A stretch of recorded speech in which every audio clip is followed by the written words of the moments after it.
सुदृढ़ खड़ी थी। इस जगह की सबसे आलीशान हवेली होने के साथ इस बात की भी गवाह थी कि बीते हुए दौर में भी यह हवेली एक संपन्न रजवाड़ा हुआ करती थी, जिसके हुक्मरान राजमहल जैसी भव्य हवेली में रहा करते थे।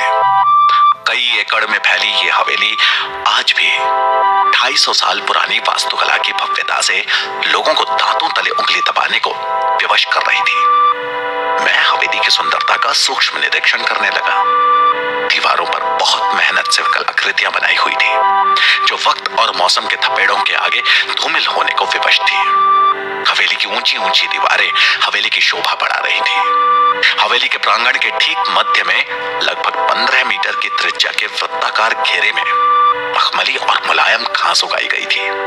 उस परिधि पर गेंदा, गुलाब, कुमुदनी इत्यादि विभिन्न भिन्न फूलों के पौधे बगैर किसी अंतराल के लगाए गए थे, जिनमें उगने वाले भिन्न भिन्न रंगों और अलग अलग प्रजाति के फूल शोभायमान थे। उस वृत्ताकार घेरे के बीच में कमर पर खड़ा टिकाए हुए एक युवती की संगमरमर की मूर्ति थी। उस खड़े से निकलने वाली पानी की पतली धारा को इस प्रकार समायोजित किया गया था कि थोड़ी ऊंचाई से उठने के बाद धारा सीधे मैदान की परिधि पर लगाए गए फूलों के पौधों पर ही गिरती थी। मैं देखते देखते हवेली के तहखाने में जा पहुंचा था। वहां पक्षियों की आवाज और अजीब सी बदबू ने नाक में दम कर दिया। यहाँ चारों तरफ अंधेरा होने के साथ साथ एक डरावना सन्नाटा पसरा हुआ था। ऐसी भयानक खामोशी जिसमें मैं अपनी सांसों की आवाजों की प्रतिध्वनि भी आसानी से सुन पा रहा था। मैं अपने साथ बैग लेकर आया था जिसमें टॉर्च हमेशा रखता था।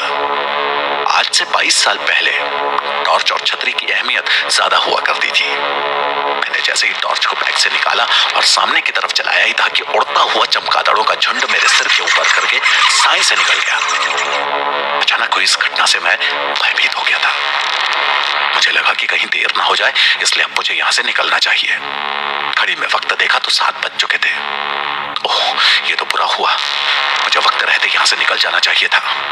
अब मुझे पैदल ही 3.5 किलोमीटर की दूरी तय करनी पड़ेगी। मुझे अब गंगोई पहुंचने में 10 बज ही जाएंगे। मैं खुद से ही बड़बड़ाता बाहर निकलने की कोशिश करने लगा। टॉर्च से भी प्रकाश धीमा हो चुका था। शायद उसकी बैटरी आखिरी चरण में थी। टॉर्च का प्रकाश कम होने की वजह से मुझे तहखाने से बाहर जाने का रास्ता नहीं मिल पा रहा था। तभी अचानक मुझे हवेली के तहखाने में एक जोड़ी आंखें चमकती हुई दिखाई दी। मैं एकदम से सहम गया, क्योंकि मुझे कुछ दिनों पहले ही एक ग्रामीण ने रात्रि में गुलदार और शेर के विचरण के विषय में बताया था। अचानक डर की वजह से मेरे हाथ पैर कांपने लगे और मेरे हाथ से टॉर्च छटक के नीचे गिर पड़ा। मैंने तुरंत टॉर्च को उठाया और चलाने की कोशिश की, लेकिन अब वो चलने में असमर्थ थी। मैंने दोबारा कोशिश की तो वो चल गई। उसके चलते ही मन में कुछ राहत महसूस हुई। तभी मेरा ध्यान कोने पर गया। मैंने टॉर्च को चलाते हुए उस तरफ रुख किया, लेकिन उस जगह अब कोई भी नहीं दिख रहा था। वो एक जोड़ी आंखें दिख नहीं रही थी। मन में कुछ हिम्मत बंधी। मैंने अपने कदम तेज कर दिए और थोड़ी मशक्कत करने के बाद मुझे तहखाने से बाहर आने का रास्ता भी दिख गया। मैं तहखाने से निकलकर हवेली के पीछे हिस्से में जा पहुंचा। मुझे वहां अजीब सा एहसास हुआ। ऐसा लगा जैसे मेरे साथ और भी कोई वहां मौजूद था। मेरे कदम से कदम मिलाकर वो भी चलने की कोशिश कर रहा था। मैं जो ही आगे बढ़ता तो पीछे से सूखे पत्तों की झरमराने की आवाज आ रही थी। मुझे इसका एहसास हो चुका था कि मैं इस हवेली में अब अकेला नहीं हूं।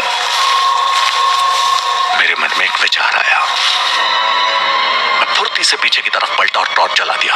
सामने देखते ही मेरे होश उड़ गए। सामने 6 फुट का विशालकाय आदमी था, जिसके हाथ घुटने से नीचे तक थे और वो मुझे देखकर हंस रहा था। धीरे धीरे वो आगे बढ़ते हुए ठीक मेरे सामने आके और बोला, मान गए तुम्हारी हिम्मत को।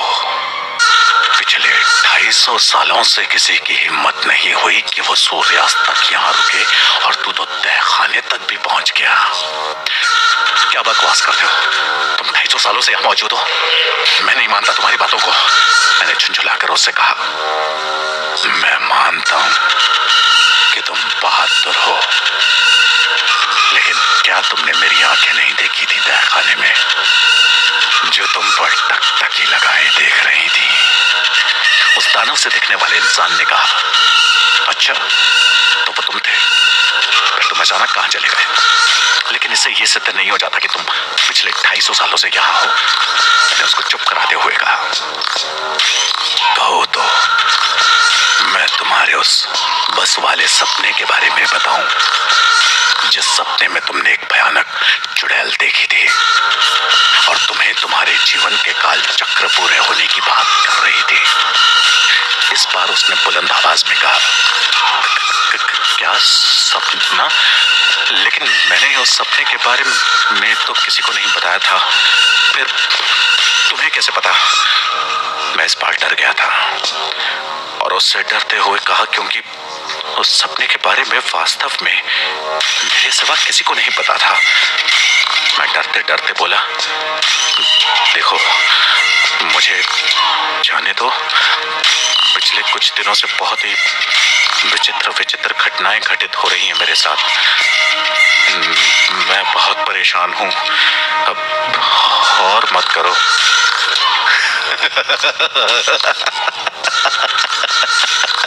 क्या कहा? परेशान? अरे मूर्ख, तुझे तो कितनी बार समझाने की कोशिश की, तू यहां से वापस चला जा। तेरे ग्रह कमजोर हैं, लेकिन तूने तो हर इशारे को दरकिनार कर दिया। इस बार बहुत ही बुलंद और तेज आवाज में उस दानव रूपी मानव ने बोला। मैंने उसकी बातों को ध्यान से सुना और बोला, देखो मुझे देर हो रही है, मुझे अब यहां नहीं रहना, मैं कल ही वापस चला जाऊंगा।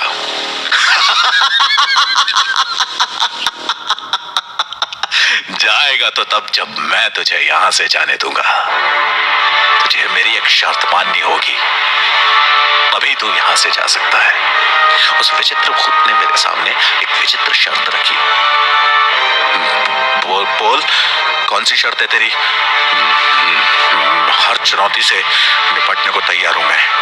मैंने डरते डरते ही सही, लेकिन सारी बच्ची कुची हिम्मत को एकजुट करते हुए कहा था। वो विचित्र भूत बोला, मैं चाहता हूं कि तू मुझसे कुश्ती लड़, और जब तक तू जीत नहीं जाता तुझे लगातार लड़ते ही रहना होगा। यदि तू एक बार भी जीत गया तो बेशक तू यहां से जा सकता है, लेकिन कुश्ती को बीच में छोड़कर नहीं जा सकता।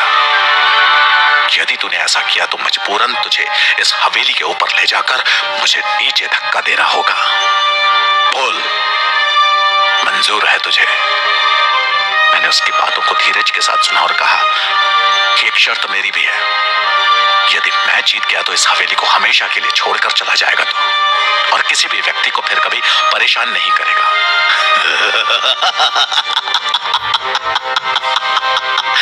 मैं तेरा गुलाम नहीं जो तेरी शर्त मानूं। तुझे इस जगह से निकलना है, मुझे नहीं। इसलिए अपनी नसीहत अपने पास रख और कुश्ती के लिए आ जा। मरता क्या ना करता। सही में उस वक्त मैं हालात के आगे बेबस था। यहां से निकलने के लिए इसके अलावा कोई रास्ता नहीं था, तो मैंने खामी भर दी। थोड़ी देर में ही हम दोनों में पकड़म पकड़ाई और उठापटक शुरू हो गई। कभी मैं उस भूत को आगे से पकड़ता तो कभी उस पर पीछे से लपकता, लेकिन वो भूत, वो पहलवान भूत, बहुत चालाकी से मेरी टांगों के बीच अपनी टांग डालकर हर बार पटकनी दे देता, जैसे वो कुश्ती में माहिर खिलाड़ी रहा हो। वो हर बार नए दाव और पैतरे से चकित कर देता था। मेरी हर कोशिश नाकाम होती जा रही थी। हर बार मुझे मुंह की खानी पड़ रही थी। ना तो मैं उसको धूल चटा पा रहा था, ना ही वो पहलवान भूत ही थक कर हार मानने को तैयार हो रहा था। हम दोनों में भीषण मल्ल युद्ध जारी था। लड़ते लड़ते वक्त का पता ही नहीं लगा कि कब सूरज की लालिमा दिखने लगी। गांव में अब सभी लोग मेरे लिए चिंतित हो चले थे। गांव के साहसी युवकों की टोली हाथ में मशाल लेकर मेरी ही खोज में निकल पड़ी थी। थोड़ी ही देर में उन युवकों की टोली इस पुरानी हवेली के करीब पहुंची तो सभी ये नजारा देखकर हतप्रभ थे। पहलवान भूत की नजर जब उस टोली पर पड़ी तो वो घबरा गया और अचानक ही हवेली के तहखाने की ओर भाग पड़ा। देखते ही देखते वो एकदम अदृश्य हो गया। मेरी नजर जब गांव की टोली पर पड़ी तो जान में जान आई। फिर मैंने सारी घटना उन्हें विस्तार से बताई। उस टोली से एक युवक ने बताया कि जिस व्यक्ति को मैं बताकर आया था कि पुरानी हवेली की तरफ जा रहा हूं, उसी ने मुझे देर से भी वापस न आने पर उन सभी को सूचना दी, जिसके फलस्वरूप वे सभी यहां मौजूद हैं। मैं गांव वालों के इस अथाह स्नेह पर खुद को गौरवान्वित महसूस कर रहा था। मेरी समझ में नहीं आ रहा था कि उस टोली के वक्त पर आने की खुशी मनाऊं या अपनी हिम्मत और इच्छा शक्ति पर गर्व महसूस करूं, जिसने मुझे सुबह तक लड़ने के लिए बल प्रदान किया। मैंने नीचे गिरे हुए टॉर्च को उठाया और उसे अपने बैग में डालते हुए टोली के साथ गांव चल पड़ा। इन सभी घटनाओं ने मुझे अंदर तक हिलाकर रख दिया था। मैंने अपनी नौकरी छोड़कर अपने पैतृक गांव हाथरस जाने का दृढ़ निश्चय कर लिया था और मेरा फैसला अटल था। मैं अपने सारे सामान को दोपहर 2 बजे तक पैक कर चुका था। दिन की अंतिम बस 2:15 पर आती थी, जो कि देर रात तक ऋषिकेश तक पहुंचा देती थी। फिर वहां से अगली सुबह 6 बजे ही हाथरस के लिए बस जाती थी, जो शाम तक पहुंचा देती थी। 2:15 बजे वाली बस ऋषिकेश जाने के लिए अंतिम बस थी, जिसे मुझे हर हाल में पकड़नी थी। मुझे अब यहाँ एक भी रात रुकना खुद पर भारी लग रहा था। मैं अपने सामान को लेकर मुख्य सड़क की तरफ भाग पड़ा। सामान ज्यादा होने की वजह से मुझे सड़क पर बने पड़ाव पर पहुंचने में 20 मिनट लग गए। मुझे लगा कि अब बस निकल गई होगी। मैं जैसे ही बस स्टॉप पर पहुंचा तो देखकर अत्यंत खुशी हुई कि बस थोड़ी दूरी पर अभी भी खड़ी थी। मैं लपक कर बस की तरफ भागा, लेकिन जैसे ही बस के करीब पहुंचा, बस चल चुकी थी। मैंने बहुत आवाजें लगाई, लेकिन बस मेरी नजरों से ओझल हो चुकी थी। मुझे अपनी किस्मत पर बड़ा पछतावा महसूस हो रहा था। मैं यहाँ एक भी रात रुकने के लिए तैयार नहीं था, लेकिन अब मैं पूरी तरह से हताश हो चुका था। मैं वापस कमरे की तरफ जाने की सोच ही रहा था कि पॉं-पॉं की ध्वनि ने मेरा ध्यान भंग किया। पीछे से एक मिनी ट्रक आ रही थी, जिसमें ड्राइवर के अलावा कोई भी नहीं था। मैं खुशी से अपनी जगह पर उछल पड़ा और भगवान का मन ही मन शुक्र अदा किया। ट्रक वाले से बात की तो पता लगा कि वो सामान लेने के लिए ऋषिकेश ही जा रहा था। वो मुझे अपने साथ ले जाने को तैयार हो गया। मैं उसके साथ उसके ट्रक पर सवार हो गया। अभी मुश्किल से 1 घंटे का सफर तय ही किया था कि देखा कि एक मोड़ पर काफी लोगों की भीड़ है। ट्रक वाले ने ट्रक रोककर हालात का जायजा लेना चाहा। पता चला कि ऋषिकेश के लिए आखिरी बस, जो अभी थोड़ी देर पहले ही गंगोई गांव में मुझसे छूट गई थी, वो गहरी खाई में नीचे गिर गई और नीचे नदी में डूब गई थी। बचाव कार्य जारी था, लेकिन किसी भी यात्री के बचने की कोई भी उम्मीद नहीं थी। ये सुनते ही मेरा दिल दहल उठा। इतने लोगों की मौत की खबर आखिर किसे अच्छी लगती है। मेरा सिर घूमने लगा। थोड़ी देर बाद जब शांत हुआ तो मैंने भगवान का लाख लाख शुक्रिया अदा किया और मन ही मन में अपनी किस्मत और भाग्य पर अभिमान महसूस हुआ कि मैं उसी बस के छूटने के कारण जीवित हूँ। अन्यथा मेरा नामो निशान मिट चुका होता और इस दुखद घटना की जानकारी मेरे घर पर किसी को भी नहीं मिल पाती।